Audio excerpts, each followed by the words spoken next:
한국 미제 사건 해부. EP. 한개구리 소년 실종 사건. 11년의 침묵, 끝나지 않은 물음. 1991 2002 대구 와룡산 미해결. 오프닝. 화면은 완전한 검정. 빗소리. 멀리서 아이들의 웃음소리가 희미하게 들렸다가 사라진다. 여러분, 지금 눈을 감아 보십시오. 아이들이 뛰어노는 소리가 들립니까? 봄바람이 느껴집니까? 1991년 3월의 어느 봄날 오전, 대구의 한 골목도 그랬습니다. 아이들의 웃음소리가 담장 너머로 넘쳐 흘렀고, 누군가의 엄마는 창문 너머로 밥 먹어라 소리를 질렀을 겁니다. 평범한 봄날이었습니다. 적어도 그날 오전까지는. 화면 전환 1991년 3월 26일 대구 달서구 성당못 주변. 그날 초등학생 5명이 집을 나섰습니다. 도롱뇽 알을 잡으러 간다고 했습니다. 그리고 그날 이후 11년 동안 아무도 그 아이들을 보지 못했습니다. 경찰은 수백만 장의 전단지를 뿌렸습니다. 군인과 경찰, 자원봉사자 수만 명이 산을 뒤졌습니다. 온 나라가 그 아이들을 찾았습니다. 그러나 아이들은 나타나지 않았습니다. 1년이 지나고 5년이 지났습니다. 10년이 지났습니다. 그리고 11년째 되던 해 아이들은 발견됐습니다. 처음부터 그 자리에 있었던 것처럼 수색대가 수없이 지나쳤던 바로 그 산에서 유골이 발견됐을 때 유가족들은 통곡했습니다. 끝내 살아 돌아오지 않는다는 것을 확인하는 눈물이었습니다. 그러나 그날이 끝이 아니었습니다. 유골에서 타살의 흔적이 발견됐습니다. 누군가가 이 아이들을 해쳤다는 증거가. 그리고 그 순간부터 또 다른 고통이 시작됐습니다. 범인을 잡아야 한다는 절박함. 하지만 증거는 이미 11년이라는 시간 속에 대부분 소멸돼 있었습니다. 개구리 소년 실종 사건. 11년의 침묵, 끝나지 않은 물음. 오늘 저는 이 사건을 단순히 어떤 일이 있었는가로 끝내지 않겠습니다. 왜 찾지 못했는가? 왜 잡지 못했는가? 그리고 그 실패가 우리에게 무엇을 남겼는가? 이 세 가지 물음을 함께 파헤쳐 보겠습니다. 1.1. 그날 5아이. 먼저 이 아이들을 제대로 소개해드리고 싶습니다. 이 사건을 다루는 많은 콘텐츠들이 아이들을 그저 실종자 5명으로 처리합니다. 하지만 이들은 각자의 이름을 가진 각자의 삶을 살고 있던 아이들이었습니다. 우철이는 13살이었습니다. 와룡초등학교 6학년. 반에서 축구를 제일 잘한다고 소문이 났던 아이였습니다. 그날 9살짜리 동생 용석이를 데리고 나갔습니다. 형이니까 동생 손을 잡고 같이 가준 겁니다. 종식이는 12살이었습니다. 그날 아침 어머니에게 금방 온다고 했다고 합니다. 아이들이 늘 하는 그 말. 엄마들이 늘 듣는 그 말. 그런데 그날은 정말로 돌아오지 않았습니다. 국재는 13살, 영규는 11살이었습니다. 같은 동네에 사는 친구들이었고 그날 우철이 형제와 종식이와 함께 어울려 나간 겁니다. 5명. 가장 많은 나이가 13살. 가장 어린 아이가 9살.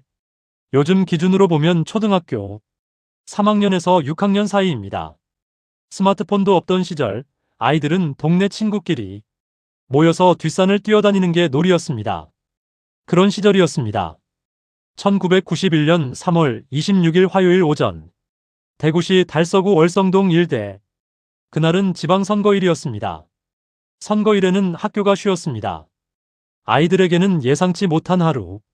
휴일이 생긴 셈이었죠. 아이들이 향한 곳은 동네 뒷산인 와룡산이었습니다. 정확히는 와룡산 입구에 있는 성당못. 봄이면 도롱뇽이 알을 낳는 곳으로 유명했고 이 동네 아이들에게는 일종의 비밀 놀이터였습니다. 도롱뇽 알을 잡아서 집에서 키워보겠다는 소박한 꿈. 그것이 5아이의 출발점이었습니다. 오전 11시경 성당목 근처에서 5아이를 봤다는 목격자 진술이 나중에 확인됐습니다. 아이들은 연못가를 뛰어다니고 있었다고 했습니다. 그것이 마지막 목격이었습니다. 오후가 됐습니다. 해가 기울었습니다. 저녁이 됐습니다. 하지만 아이들은 돌아오지 않았습니다. 처음에는 각 가정에서 찾아다녔습니다. 동네를 돌고 친구 집을 두드렸습니다. 그러다 어느 집 한 곳에서 경찰에 신고했고 나머지 가족들도 잇따라 신고했습니다. 경찰은 초기에 아이들이 어딘가에서 놀다 늦는 것으로 판단했습니다. 대규모 수색은 그날 밤 바로 시작되지 않았습니다. 그러나 다음날 아침 아이들은 여전히 돌아오지 않았습니다. 그 순간 경찰도 가족들도 모두 알았습니다. 이것은 단순히 늦게 귀가하는 문제가 아니라는 것을. 1.2 3만 명의 수색, 그러나 1.2 1 3-1 전국이 들썩인 초기 수색. 실종 신고가 접수되자마자 경찰은 대규모 수색에 돌입했습니다. 첫 한 달 동안에만 연인원 3만 2천여 명이 투입됐습니다. 경찰뿐 아니라 군인, 자원봉사자, 인근 학교 학생과 교사들까지 총동원됐습니다. 전국에 460만 장의 전단지가 뿌려졌습니다. 요즘처럼 SNS가 없던 시절 전단지 한 장 한 장이 사람들의 손을 거쳐 퍼져나갔습니다. 버스 정류장에, 전봇대에, 슈퍼마켓 유리창에 5아이의 얼굴이 붙었습니다. 목격 제보가 폭발적으로 쏟아졌습니다. 누적 1만 건 이상, 하루에도 수백 건이 들어오는 날도 있었습니다. 지금 이 숫자를 한번 상상해 보십시오. 경찰관 한 명이 하루 10건을 처리한다 해도 그 제보를 소화하는 데만 수개월이 걸립니다. 수사력은 그 시점에서 이미 분산되고 있었습니다. 언론도 이 사건을 대서특필했습니다. 전국 방송 뉴스에서 매일 다뤘고 주요 신문 일면에 오르내렸습니다. 대한민국이 이 사건에 집중했습니다. 하지만 그 집중이 오히려 문제를 만들기도 했습니다. 제보가 너무 많았습니다. 진짜 단서와 가짜 단서를 구별하는 데만도 엄청난 인력이 소요됐고 그 과정에서 정작 수색 현장 와룡산 자체에 대한 집중도가 떨어졌습니다. 1.2 기 3-2 수사 방향을 바꿔버린 치명적 오보. 수사 초기 경찰은 결정적으로 잘못된 선택을 합니다. 실종 직후 한 목격자가 나타났습니다. 아이들이 낯선 어른 남자와 함께 버스를 타는 것을 봤다는 신고였습니다.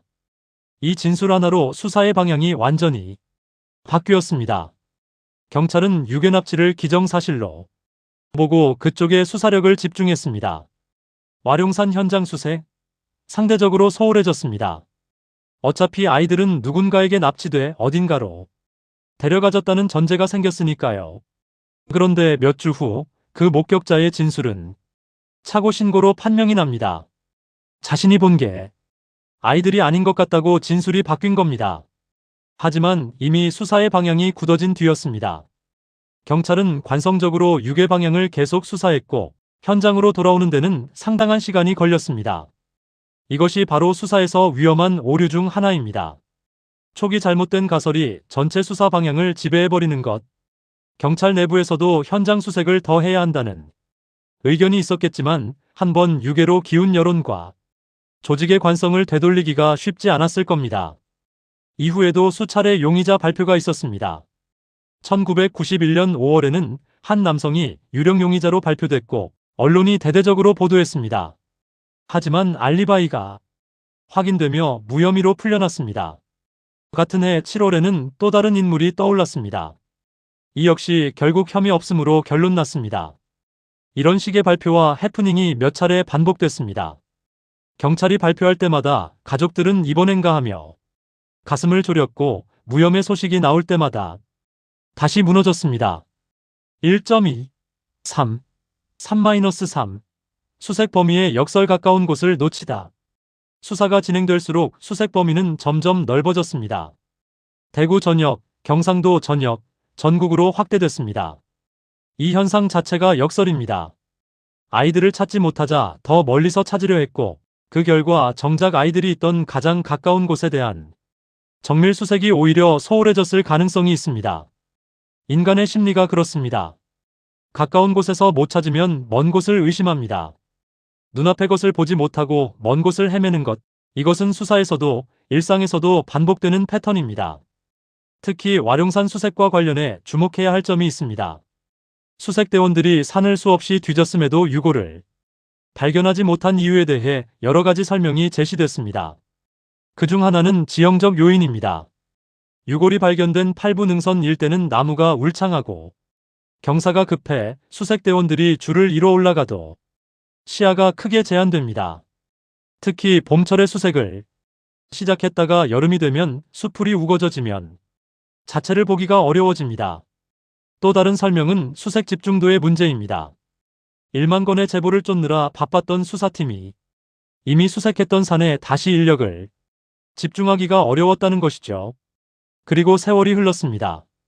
1991년, 1992년, 1993년, 1995년이 되자 수사는 사실상 동력을 잃어갔습니다. 담당 수사관들이 바뀌고 인력이 축소됐습니다. 하지만 가족들은 포기하지 않았습니다.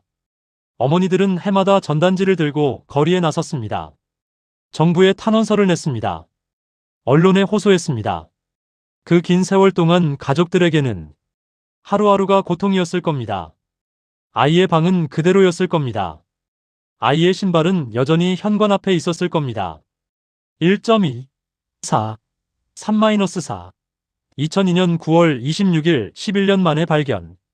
그리고 실종 11년 후인 2002년 9월 26일 와룡산을 등산하던 한 시민이 이상한 것을 발견했습니다.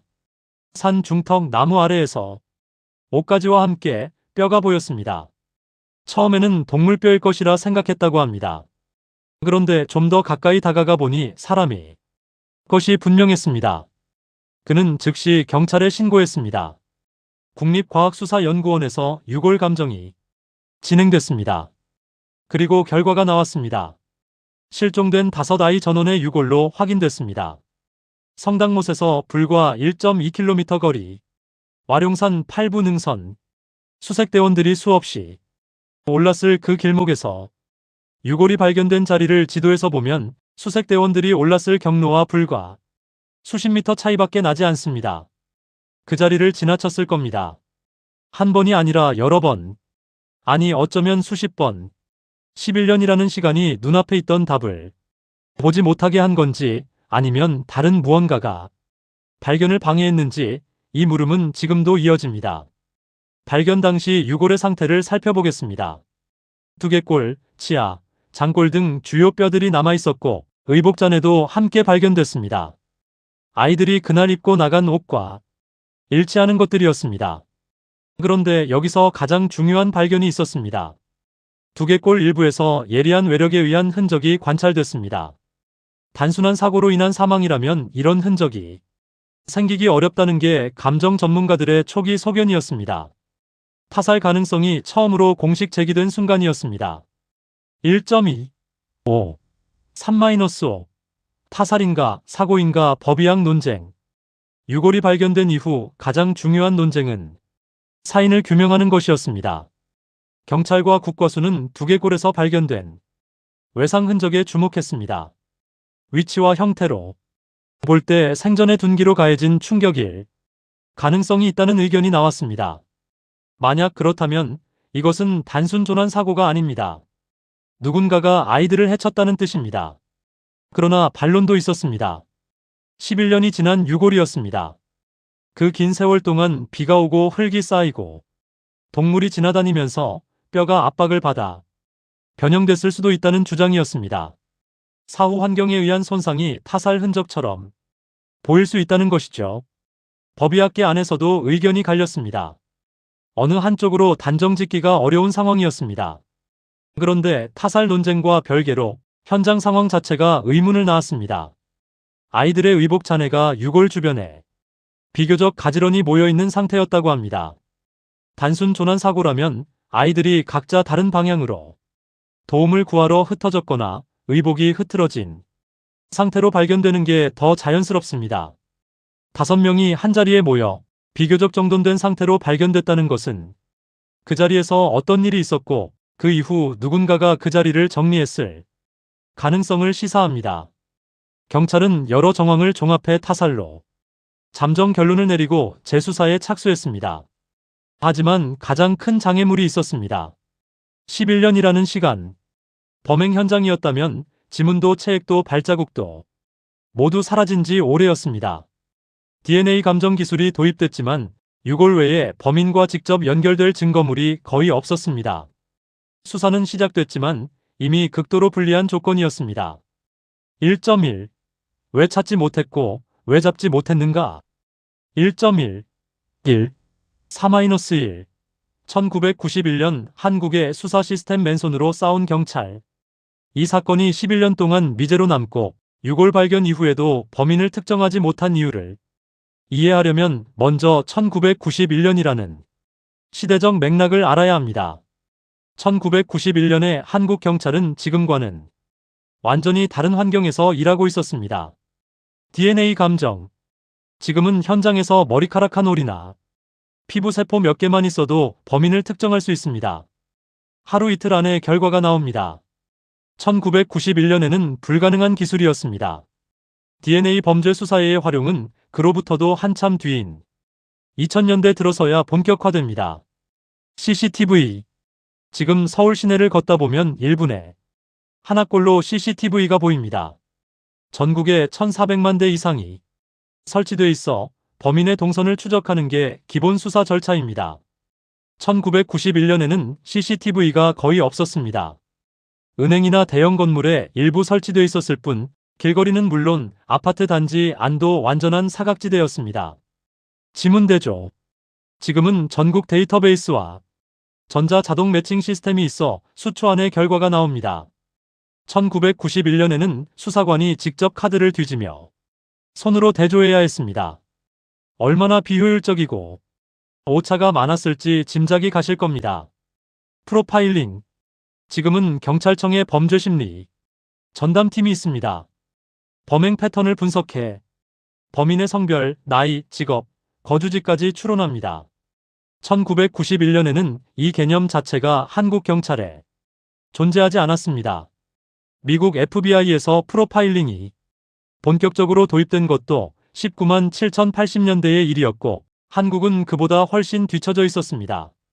결국 당시 경찰이 가진 도구는 목격자, 진술, 물증, 그리고 수사관 개인의 직관뿐이었습니다. 범인이 현장을 완벽하게 정리했다면, 목격자가 없다면, 물증이 없다면 수사는 손발이 묶인 상태나 다름없었습니다. 이 사건은 그 한계가 극명하게 드러난 사례입니다.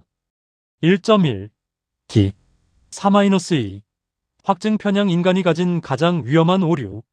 수사의 실패를 설명하는 두 번째 요인은 심리학적인 것입니다. 확증 편향, 컨퍼메이션 바이어스. 이것은 인간이 이미 믿고 있는 것을 확인하는 증거에 더 큰 비중을 두고 그것을 반박하는, 증거는 무시하거나 축소하는 경향입니다. 이 사건에서 확증 편향은 수사 초기에 형성된 유괴납치라는 가설이었습니다. 가설이 한번 굳어지자 수사관들은 유괴를 뒷받침하는 제보에 더 귀를 기울였습니다. 반대로 와룡산에 여전히 아이들이 있을 가능성을 제기하는 의견은 뒤로 밀렸습니다. 이것이 나쁜 경찰관들의 이야기가 아닙니다. 인간이라면 누구나 빠질 수 있는 함정입니다. 경험 많은 수사관도, 뛰어난 의사도, 저명한 과학자도 확증 편향에서 자유롭지 않다는 것이 수많은 연구로 증명되어 있습니다. 그래서 현대 수사 시스템은 악마의 변호인을 제도화합니다. 수사팀 내에 일부러 반대 의견을 제기하는 역할을 맡겨 주류 가설에 도전하게 만드는 겁니다. 1991년에는 그런 시스템이 없었습니다. 한번 굳어진 방향은 조직의 관성으로 유지됐습니다. 지금 우리 주변에도 이 오류는 일상적으로 작동합니다. 우리는 자신이 믿고 싶은 뉴스를 더 오래 읽습니다. 자신의 판단을 지지하는 의견에 더 귀를 기울입니다. 그리고 불편한 진실은 무의식적으로 외면합니다. 개구리 소년 사건의 수사 오류는 먼 나라 이야기가 아닙니다. 1.1. 3. 4-3. 범인 프로파일링. 어떤 인물을 상정해야 하는가? 타살 가능성을 전제로 이 사건의 범인은 어떤 인물일지 범죄 심리학적으로 분석해 보겠습니다.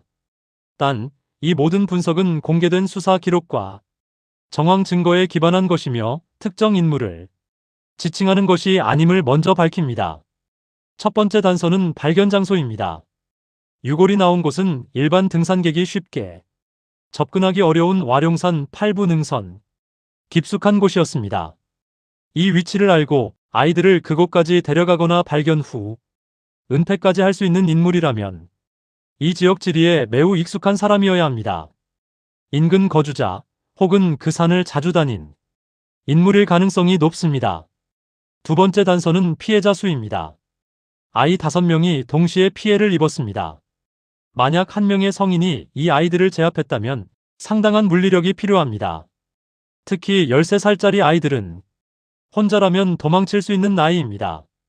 이것은 두 가지 가능성을 시사합니다. 하나는 아이들이 범인을 전혀 위협으로 느끼지 못했을 만큼 친숙하거나 권위 있는 인물이었다는 것. 다른 하나는 예상치 못한 상황에서 순식간에 일이 벌어진 우발적 사건이었다는 것입니다. 세 번째 단서는 사후 현장 처리입니다. 의복이 비교적 정돈된 상태로 발견됐다는 것은 범행 이후 범인이 현장에 머물렀음을 의미합니다. 이런 행동은 심리학적으로 두 가지 해석이 가능합니다. 현장이 노출되는 것에 대한 두려움에서 비롯된 냉정한 증거 인멸 행위이거나 아니면 내면 깊은 곳의 죄책감이나 감정적 반응의 표현입니다. 어느 쪽이든 이 범인은 범행 후에도 현장을 이탈하지 않고 시간을 들였다는 뜻입니다. 네 번째 단서는 11년간의 침묵입니다. 이 사건이 전국을 뒤흔든 대형 사건임에도 불구하고 신뢰할 만한 목격 제보가 단 한 건도 나오지 않았습니다. 이것은 범인이 피해 아동 가족들과 접점이 없고 지역 사회에서 눈에 띄지 않는 존재였음을 시사합니다. 아는 얼굴이었다면 누군가의 제보로 연결됐을 가능성이 훨씬 높습니다. 또는 범인이 이 사건 이후 지역을 떠나거나 삶의 형태를 바꿨을 가능성도 있습니다. 종합하자면 이 사건의 범인은 와룡산 지역에 익숙하고 아이들이 경계심을 갖지 않을 만큼 친숙하거나 권위 있는 인물일 가능성이 있으며 범행 후 냉정하게 혹은 감정적으로 현장을 처리할 수 있는 누군가입니다. 그 누군가는 지금 이 순간 어딘가에 살아있을 가능성이 높습니다. 1.2. 공소시효의 벽 그리고 제도의 실패. 유골 발견 이후 재수사가 시작됐지만 수사팀 앞에는 또 하나의 거대한 벽이 기다리고 있었습니다. 바로 공소시효였습니다. 1991년 당시 살인죄의 공소시효는 15년이었습니다. 범행이 1991년 3월에 이루어졌다면 2006년 3월을 기점으로 공소시효가 만료됩니다. 수사팀은 시한을 눈앞에 두고 최후의 안간힘을 썼습니다. 새로운 기술로 유골을 재분석하고 당시 증언을 다시 확인하고 새로운 용의자를 찾으려 했습니다. 하지만 결정적인 증거는 끝내 나오지 않았습니다. 2006년 3월 개구리 소년 사건이 공소시효가 만료됐습니다. 이제 설령 범인이 자수를 해도 설령 결정적 증거가 나와도 형사처벌을 할 수가 없게 됐습니다.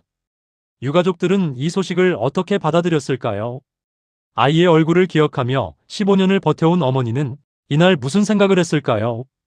이 비극이 사회에 미친 충격은 결국 제도 개혁으로 이어졌습니다. 2005년 실종아동법이 제정됐습니다. 아동 실종 신고가 접수되면 즉시 수사를 개시하도록 의무화한 법입니다. 그 이전에는 실종 신고를 해도 경찰이 48시간 혹은 그 이상을 기다린 뒤에야 수사에 나서는 관행이 있었습니다. 개구리 소년 사건이 그 관행이 얼마나 치명적인 결과를 낳는지 보여준 직접적인 계기였습니다. 2007년부터는 살인죄 공소시효 폐지 논의가 본격화됐습니다. 개구리 소년처럼 억울하게 공소시효 만료로 범인이 처벌을 피하는 일이 다시는 없어야 한다는 사회적 공감대가 형성됐습니다. 그리고 2015년 8월 살인죄의 공소시효가 완전히 폐지됐습니다. 이제 살인 범죄는 시간이 아무리 지나도 처벌을 피할 수 없습니다. 또한 이 사건은 한국 과학 수사의 현대화를 앞당겼습니다. 개구리 소년 사건에서 드러난 DNA 감정 부재, CCTV 부재 등의 허점은 이후 수사, 인프라 투자의 근거가 됐습니다. 비극이 제도를 바꿉니다. 누군가의 가장 깊은 고통이 다른 누군가의 울타리가 됩니다. 그 사실이 아이들의 죽음을 덜 슬프게 만들지는 않습니다. 하지만 그 죽음이 완전히 허무하게 끝나지 않았다는 것만은 분명합니다. 1.3. 33년이 지난 지금 2025년 현재 개구리 소년 사건은 공식적으로 수사 종결된 사건이 아닙니다. 공소시효는 만료됐습니다. 형사처벌은 불가능합니다. 하지만 경찰청은 사건 기록을 보존하고 있고 유가족들은 지금도 진상규명을 요구하고 있습니다. 아이들이 발견된 와룡산 그 자리에는 지금 작은 추모비가 세워져 있습니다. 해마다 3월이 되면 유가족과 시민들이 그 앞에 모입니다. 생각해보면 이 사건이 일어난 1991년부터 지금까지 33년이 흘렀습니다. 그때 9살이었던 막내 용석이가 살아있었다면 지금은 42살입니다. 자녀를 두었을 수도 있는 나이입니다. 13살로 가장 많은 나이였던 우철이나 국재는 지금 46, 사회의 한가운데에서 일하고 살아가고 있을 나이입니다. 그 시간이 얼마나 긴 시간인지, 유가족들이 그 긴 세월을 어떻게 버텨왔는지 저로서는 감히 상상하기 어렵습니다. 그리고 이 사건에는 여전히 풀리지 않는 물음들이 남아 있습니다. 저는 이 사건을 정리하면서 5가지 의문이 끝내 머릿속에서 떠나지 않았습니다. 첫 번째 물음입니다. 아이들은 왜 성당못에서 불과 1.2km 거리에 있었는데 11년 동안 발견되지 않았는가? 수색대원들이 수십 차례 그 산을 올랐는데 정말 그 자리를 그냥 지나친 것인가? 아니면 발견을 어렵게 만드는 다른 무언가가 있었는가? 두 번째 물음입니다. 두개골의 외상 흔적은 타살의 증거인가? 환경적 요인인가? 11년이라는 시간이 증거를 얼마나 변형시켰는지 지금으로서는 알 수 없습니다. 결국 이 의문은 영원히 해소되지 않을 수도 있습니다. 세 번째 물음입니다. 의복이 비교적 정돈된 상태로 발견된 이유는 무엇인가? 단순 사고라면 이 모습이 설명되지 않습니다. 그 자리에 누군가가 있었다는 증거인가? 네 번째 물음입니다. 아이들과 마지막으로 함께했던 사람은 과연 누구인가? 목격자 진술에서 마지막으로 확인된 것은 오전 11시경 성당못 근처였습니다. 그 이후 아이들은 어떤 경로로 8부 능선까지 올라갔는가? 다섯 번째 물음입니다. 만약 수사 촉이 제기된 유괴 방향에 조금이라도 진실이 섞여 있었다면 범인은 지금 어디서 무엇을 하고 있는가? 30년이 넘는 시간 동안 아무 처벌도 없이 살아가고 있는가? 이 5가지 물음 중 하나라도 풀린다면 이 사건은 더 이상 미제가 아닐 것입니다. 그리고 바로 그 가능성이 남아있기 때문에 우리는 이 사건을 잊어서는 안 됩니다. 저는 여러분에게 묻고 싶습니다. 이 5가지 의문 중 여러분은 어느 것이 가장 중요하다고 생각하시나요? 그리고 가장 풀기 어렵다고 생각하는 것은 무엇인가요? 댓글로 여러분의 생각을 남겨주세요. 여러분의 분석이 다음 편 제작에 반영됩니다. 1.4. 마치며 오늘 개구리 소년 사건을 함께 들여다봤습니다. 이 사건은 단순한 과거의 비극이 아닙니다. 수사 시스템의 허점, 인간 심리의 오류, 법과 제도의 한계, 이 모든 것이 한 사건 안에 압축되어 있습니다. 그리고 그 결과로 5아이가 돌아오지 못했습니다. 가족들은 30년이 넘는 시간을 고통 속에 살았습니다. 범인은 아무 처벌도 받지 않았습니다. 저는 이 이야기를 전달하면서 내내 무거운 마음이었습니다. 하지만 바로 그 무거움을 여러분과 나눠야 한다고 생각했습니다. 잊히는 것이야말로 이 아이들에게 2번째 죽음을 안기는 일이라고 생각하기 때문입니다. 이 채널 한국 미제 사건 해부는 매 격주 새로운 사건을 다룹니다. 오늘 영상이 여러분에게 의미 있었다면 구독과 좋아요 부탁드립니다. 알림 설정도 해두시면 다음 편을 놓치지 않을 수 있습니다. 그리고 댓글로 여러분의 생각을 남겨주세요. 이 사건에서 가장 이해되지 않는 점은 무엇인가요? 여러분의 분석이 이 채널을 함께 만들어 나갑니다. 1.5. 다음 편 예고. 다음 편에서는 같은 해인 1991년 또 다른 사건을 다룹니다. 이번엔 아이 하나가 사라졌습니다. 그리고 44일 동안 정체 모를 목소리가 녹음된 테이프가 가족에게 전달됐습니다. 경찰은 그 테이프를 해독하려 했지만 끝내 실패했습니다. 범인은 잡혔지만 여전히 풀리지 않는 의문이 남아 있습니다. 이형호 유괴 살인 사건. 대한민국 최초의 대형 유괴 범죄. 그 전말 2주 후에 뵙겠습니다.